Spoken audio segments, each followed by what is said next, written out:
தோகை மலை காட்டுக்குள்ளே சேனைகளும் வேடர்களும் பின்னால் வர பொன்னரும் சங்கரும் முன்னால் சென்றனர். அப்போது மச்சினன் சொன்ன சிறுத்தையானது இவர்கள் மீது பாய ஆயுத்தமானது. சிறுத்தையை சந்திக்கும் அந்த நேரத்தை ஆர்வமாக எதிர்பார்த்து காத்திருந்தான் சங்கர்.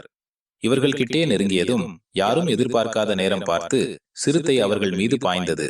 சிறுத்தை நேராக சங்கரை நோக்கி பாய்ந்து வருவதை கண்ட அனைவரும் அந்த ஒரு நொடி செய்வதறியாது திகைத்து நின்றனர். சங்கர் சுதாரித்துக் கொண்டு லாவகமாக சுழன்று தள்ளி நின்றான்.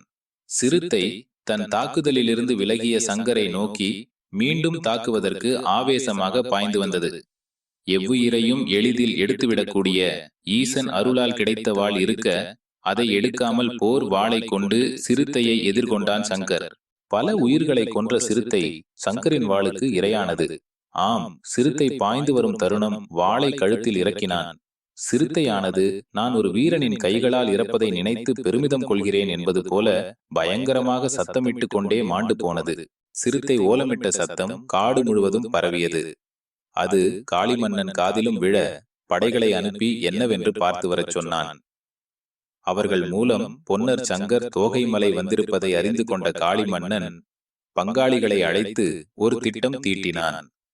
அதன்படி பொன்னிவள நாட்டின் வளங்களை கைப்பற்ற படைகளை அனுப்பினான். பாம்பு படைகள் இருக்கும் வனத்தில் சென்று அங்கிருந்த பாம்புகளையும் வேட்டையாடினான் சங்கர். அதன் பின் வீரமலையை அடைந்து அருக்காணி கேட்ட மயில், புறா, மான் என அனைத்தையும் பிடித்தனர். ஆனால் பேசும் கிளியை பிடிக்க நேரம் எடுத்துக் கொண்டது. பொன்னிவள நாட்டுக்குள் புகுந்த வேட்டுவ படைகள் 15 கிராமங்களில் கண்ணில் பட்டதையெல்லாம் சூறையாடினர். பின்பு பட்டூரை நோக்கி சில படைகள் சென்றது. அங்கிருந்த அருக்காணியும் குப்பாயும் தற்காப்புக்காக அரண்மனையை சுற்றியும் தீ வைத்தனர். அருக்காணி அரண்மனைக்குள்ளே சென்றுவிட குப்பாய் வருவதற்குள் தீயானது மளமளவென பரவியதால் அருகே உள்ள தோட்டத்துக்குள் போய் ஒளிந்து கொண்டாள். உடனே சங்கர், நம் வளநாட்டில் ஏதோ பிரச்சனை போல் தோன்றுகிறது, நான் சென்று பார்த்து வருகிறேன். பேசும் கிளியை பிடித்தபின் நீங்கள் படைகளுடன் வாருங்கள் என பொன்னரிடம் சொல்லி அனுமதி பெற்றுவிட்டு சில படை வீரர்களுடன் பொன்னிவள நாட்டை நோக்கி விரைந்தான் சங்கர். சங்கர் படைகளுடன் வருவதை அறிந்த வேட்டுவ படைகள் பொன்னிவள நாட்டில் செல்வங்களை போட்டுவிட்டு தெரித்து ஓடினர். பொன்னிவள நாட்டில் காளி மன்னனின் படைகள் வந்து சென்றதை அறிந்த சங்கர் பட்டூரை நோக்கி விரைந்தான். அங்கே குப்பாயை தூக்கி செல்லும் படைகளின் முன்னே மின்னல் போல் வந்து நின்றான் சங்கர். இந்த இடத்திலே சங்கரை எதிர்பார்க்காத காளி மன்னனின் படை வீரர்கள் நடுநடுங்கி போனார்கள். சங்கர் வாளை எடுத்து அவர்கள் தலையை கொய்ய போகும் நேரம் பொன்னர் அங்கு வந்தார். இவர்கள் வெறும் அம்பு, அனுப்பியவன் மே நாட்டில் உள்ளான். இவர்களை தலையை கொய்வதால் எதுவும் நடக்கப் போவதில்லை, அதனால் விட்டுவிடு என்றார் பொன்னர். மேநாட்டு படைகளிடம், இப்போ உங்களை மன்னித்து விடுகிறேன், இன்னொரு முறை இப்படி நடக்குமாயின் உங்கள் தலை கொய்யப்படும் என உங்கள் மன்னன் காளியிடம் போய் சொல்லுங்கள் என்றார் பொன்னர். மேநாட்டு படைகளும் மன்னிப்பு கோரிவிட்டு சென்றனர். பிறகு சாம்புவனிடம் பொன்னிவள நாட்டின் படைகளை நாலாபுரமும் பாதுகாப்புக்கு நிறுத்த சொன்னார் பொன்னர். உயிர் பிழைத்து வந்த தன் படை வீரர்கள் சொன்னதை கேட்டு கொதித்தெழுந்தான் காளிமன்னன். தாமரையிடம், உனக்கு பிறக்கப் போகும் வம்சத்தை அழிப்பேன் என சபதமிட்ட பன்றி போட்ட குட்டி ஒன்றை வளர்த்து வந்தால் காளிமன்னனின் தங்கையான வீரத்தங்காள். அந்த குட்டி பன்றி இப்போ மிகப்பெரிய உருவமாக வளர்ந்து கொம்பன் என்ற பெயருடன் மூர்க்கத்தனமாக இருந்தது. பொன்னர் சங்கரை நோக்கி பொன்னிவள நாட்டிற்குள் அந்த பன்றியை அனுப்பி அவர்களை அழிக்குமாறு தன் தங்கையான வீரத்தங்காளிடம் காளிமன்னன் கேட்க அவளும் அவ்வாறே செய்தாள். கொம்பன் பின்னால் ஒரு பன்றி கூட்டமே கிளம்பியது. பொன்னிவள நாட்டை அடைய வேண்டுமெனில் சோழ தேசத்தை கடந்துதான் போக வேண்டும். முதலில் சோழ தேசத்து விவசாய நிலங்களை நாசமாக்கிக் கொண்டே சென்றது அந்த பன்றி கூட்டம். இதை கேள்விப்பட்ட சோழ மன்னன் வீரர்களை அனுப்பினான். தடுக்க வந்த வீரர்களை கொம்பன் கொன்று குவித்தது. இதற்கு தீர்வு பொன்னர் சங்கர் என்ற மாவீரர்களால் தான் இருக்கும் என மந்திரி ஒருவர் சோழ மன்னனுக்கு சொன்னார். மேலும் அவர்களின் தந்தை குன்னுடையானுக்கு பிறகு நமக்கு கட்ட வேண்டிய கப்பம் கட்ட தவறிவிட்டார்கள். அதனால் இதுவரை கப்பம் கட்ட தவறியதற்காக இந்த பன்றியோடு மோத விடுவோம் என மந்திரி சொல்ல, அதற்கு சோழ மன்னன் சரி அவர்களை அழைத்து வாருங்கள் என சொன்னார். மந்திரியாரும் கப்பம் கட்ட தவறிய காரணத்திற்காக சோழ மன்னன் தங்களை கையோடு அழைத்து வரச் சொன்னார் என ஓலை எழுதி ஒற்றனின் மூலமாக தகவல் அனுப்பினார். ஒற்றன் கொண்டு வந்த ஓலையின் மூலம் விஷயத்தை தெரிந்து கொண்ட பொன்னர் உடனே வீரமலை சாம்புவனை அழைத்தார். பாய்ச்சலூருக்கு சென்றிருக்கும் சங்கர் வரும் வரை அரண்மனையை பார்த்துக்கொள். எமது முன்னோர்கள் சோழ மன்னனுக்கு கப்பம் கட்டி வந்துள்ளார்கள். அது நமக்கு தெரியாததால் கட்ட தவறிவிட்டோம். அது சம்பந்தமாக அழைத்துள்ளார். நான் சென்று பார்த்துவிட்டு வருகிறேன். அதுவரை இந்த விஷயத்தை சங்கரிடம் சொல்ல வேண்டாம்.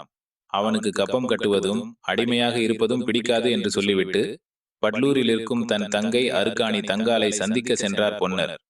இனி என்ன நடக்கப் போகிறதோ என குதிரையில் பொன்னர் சென்று மறையும் வரை கண் சிமிட்டாமல் பார்த்துவிட்டு அரண்மனைக்குள் சென்றான் வீரமலை. பொன்னர் பட்டூரில் இருக்கும் அருக்காணி தங்கத்தை சந்தித்து சோழ மன்னன் ஓலை அனுப்பிய விவரத்தை கூறிவிட்டு, நான் சோழ மன்னனை சந்திக்கப் போகிறேன் என்றார். அதற்கு அருக்காணி தங்கம், அண்ணா, நேற்று தவறான கனவு கண்டேன். எதற்கும் தாங்கள் பாதுகாப்பாக சென்று வாருங்கள். சங்கர் அண்ணனையும் அழைத்து செல்லுங்கள் என்றாள். இல்லை இல்லை, சங்கரிடம் இதை தெரிவிக்க வேண்டாம். தெரிந்தால் ஆத்திரப்படுவான். நான் மட்டும் சென்று சோழ மன்னனை சந்தித்து பேசிவிட்டு வருகிறேன் என்று சொல்லிவிட்டு சோழ நாட்டை நோக்கி பயணமானார் பொன்னர். அரண்மனையில் சோழ மன்னனும் மந்திரிமார்களும் இருக்க பொன்னர் அங்கே வந்தார். கம்பீர தோற்றத்துடன் முறுக்கு மீசையுடன் ஆஜானுபாகுவாக ஒரு போர் வீரன் உள்ளே வருவதை கண் கொட்டாமல் பார்த்தார் சோழ மன்னன். பொன்னர் சோழ மன்னனை பார்த்து, சோழ மன்னருக்கு வணக்கம். நான் பொன்னர், பொன்னிவள நாட்டிலிருந்து வருகிறேன் என சொல்ல, சோழ மன்னன் தங்க சிம்மாசனத்தை காட்டி அதில் அமரும்படி சொன்னார். தங்கள் முன்னோர் கொடுத்த நிலங்களை தனது முயற்சியால் வளமாக்கி பொன்னி வளநாட்டை ஆண்ட எங்கள் முன்னோர்கள் கப்பம் கட்டிய விவரம் தாங்கள் அனுப்பிய ஒளியின் மூலம்தான் தெரிந்து கொண்டேன். இதுவரை நாங்கள் செலுத்த வேண்டிய கப்பத்தை செலுத்துவதில் எங்களுக்கு எந்தவித ஆட்சேபனையும் இல்லை என்றார் பொன்னர். பொன்னர் இவ்வாறு சொன்னதும் இந்நேரம் பொன்னரும் சங்கரும் என்னிடம் மல்லுக்கு நிற்பார்கள் என எண்ணிய மன்னனுக்கு ஆச்சரியமாக இருந்தது. பொன்னர் சங்கர் மாபெரும் வீரர்கள் என மந்திரி சொன்னாரே, இவ்வளவு நல்லவர்கள் என சொல்லவில்லையே என எண்ணினார் சோழ மன்னன். இருந்தாலும் பொன்னர் மட்டும் வந்துள்ளார், சங்கர் எங்கே காணோம் என கேட்டார் சோழ மன்னன். அதற்கு பொன்னர், மன்னா சங்கர் என்னை போல் பொறுமையாக பேச மாட்டான். அவனுக்கு ஆத்திரம் அதிகம் வரும். அதனால் ஓலை வந்த செய்தியை தெரிவிக்காமல் வந்துள்ளேன் என்றார். பொன்னர் சங்கரின் வீரத்தை பரிசோதிக்க விரும்பிய சோழ மன்னன் ஒரு விளையாட்டை ஆரம்பித்தார். அங்கிருந்த காவலர்களை அழைத்து பொன்னரை கைது செய்து சிறையில் அடைக்கும்படி சொன்னார். மன்னனின் திருவிளையாடலை புரிந்து கொண்ட பொன்னர், மன்னா, தங்களின் இந்த விளையாட்டு விபரீதத்தில் போய் முடியப் போகிறது என்று புன்னகைத்தார்.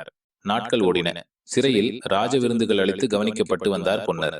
வெகு நாட்களாக அண்ணனை காணாமல் இருந்த சங்கர் அருக்காணி தங்கத்திடம் விசாரித்தான். ஓலை வந்த செய்தி முதல் பொன்னர் தன்னை வந்து சந்தித்துவிட்டு சென்றது வரை ஒன்று விடாமல் சங்கரிடம் சொன்னாள் அருக்காணி தங்காள். அண்ணனுக்கு ஏதோ தவறாக நடப்பது போல் நான் கனவு கண்டேன். ஒருவேளை அண்ணனை சோழ மன்னன் கைது செய்திருக்கலாம். அதனால்தான் அண்ணன் இதுவரை வரவில்லை என அருக்காணி சொல்ல சொல்ல கோபத்தில் சங்கரின் கண்கள் சிவந்தன. கோபம் தலைக்கேறியது. உடனே சோழ நாட்டை நோக்கி தன் குதிரையை செலுத்தினான் சங்கர். அவனை தடுக்க வந்த வீரர்களை வெட்டி வீழ்த்தி கொண்டே அரண்மனையை நோக்கி விரைந்தான்.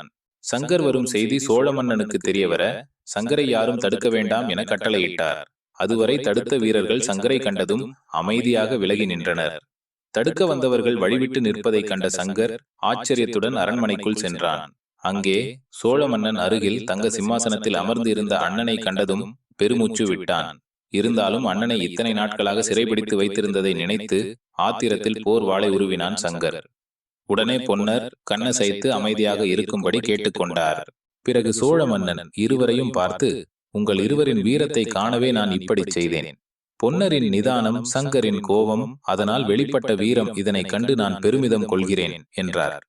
பொன்னர் எங்களை சோதித்த காரணத்தை சோழ மன்னனிடம் வினவிக் கொண்டே சங்கரை பார்க்க சங்கரும் ஆமாம், ஏன் என தலையசைத்தான்.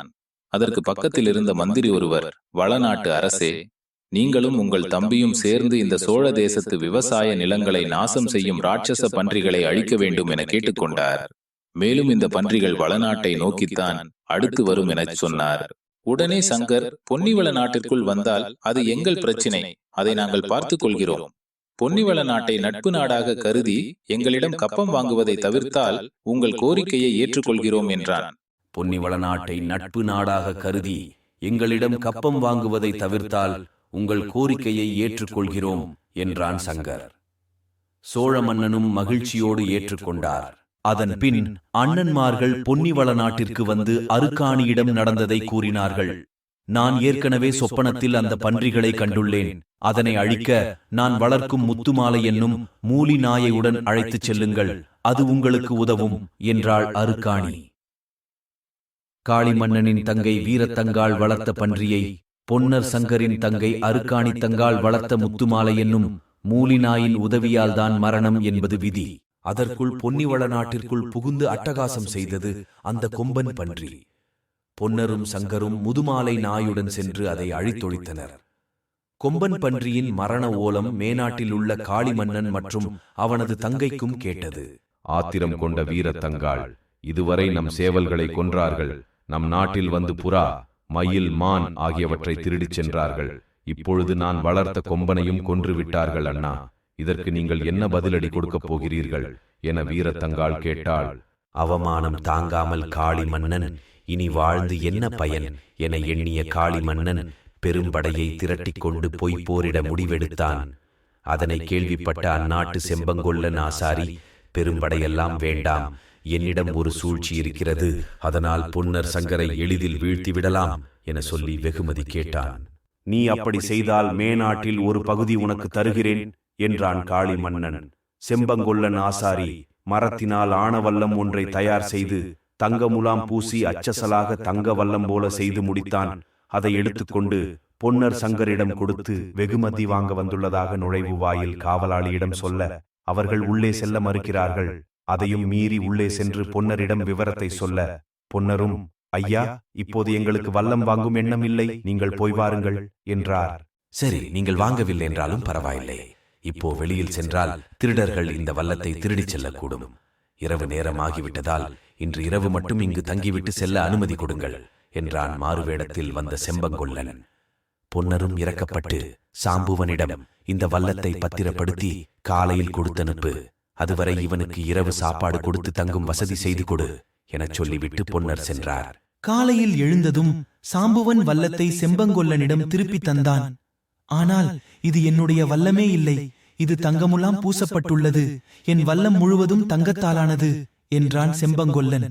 அது அவனுடையதுதான், யாரும் இங்கு திருடவில்லை என பொன்னர் முதற்கொண்டு எல்லோரும் சொல்லியும் செம்பங்கொல்லன் ஒப்புக்கொள்ளவில்லை. உடனே பொன்னர், ஐயா, என்ன செய்தால்தான் நீங்கள் நம்புவீர்கள் என்றார். அதற்கு செம்பங்கொல்லன், வெள்ளாங்குளத்து விநாயகர் குளத்தில் 3 முறை மூழ்கி எழுந்து சத்தியம் செய்தால் நம்புகிறேன் என்றான். அரண்மனையில் முக்கிய வேலைகள் இருப்பதால் இன்றிலிருந்து 4ஆம் நாள் வந்து உனக்கு சத்தியம் செய்து தருகிறேன் என்றார் பொன்னர். பிறகு காளிமன்னனை சந்தித்து விவரங்களை சொன்னான் செம்பங்கொல்லன். பொன்னர் சங்கரை பிரிக்கவே இந்த திட்டம். பொன்னர் வெள்ளாங்குளத்திற்கு வரும்போது உங்கள் படைகள் வளநாட்டிற்குள் சென்று போர் புரிந்து தனியாக இருக்கும் சங்கரை தீர்த்து கட்டட்டும். சிறு படைகளை அனுப்பி தனியாக இருக்கும் பொன்னரையும் தீர்த்து கட்டுங்கள் என்றான் செம்பங்கொல்லன். காளிமன்னன் மகிழ்ச்சியில் செம்பங்கொல்லனை கட்டி அணைத்துக் கொண்டான். காளிமன்னனின் தங்கை வீரத்தங்காளும் தன் பங்கிற்கு நம் படை வீரர்கள் வெட்ட வெட்ட தழைக்கும் வரத்தினை வேண்டி காளியிடம் சென்று தவம் இருக்கிறேன் என சொல்லிவிட்டு கிளம்பினாள். நாட்கள் நகர்ந்தன. பொன்னர் வெள்ளாங்குளத்துக்கு புறப்படுவதற்கு முன் தங்கை அருக்காணியை சந்திக்கப் போனார். அண்ணனை பார்த்ததும் அருக்காணி ஓடி வந்து கட்டி அணைத்துக் கொண்டு, அண்ணா, நீங்கள் அங்கே போக வேண்டாம், வேட்டுவ படைகளால் ஏதோ விபரீதம் நடக்கப் போவதாக எனக்கு கனவு வந்தது என்றாள்.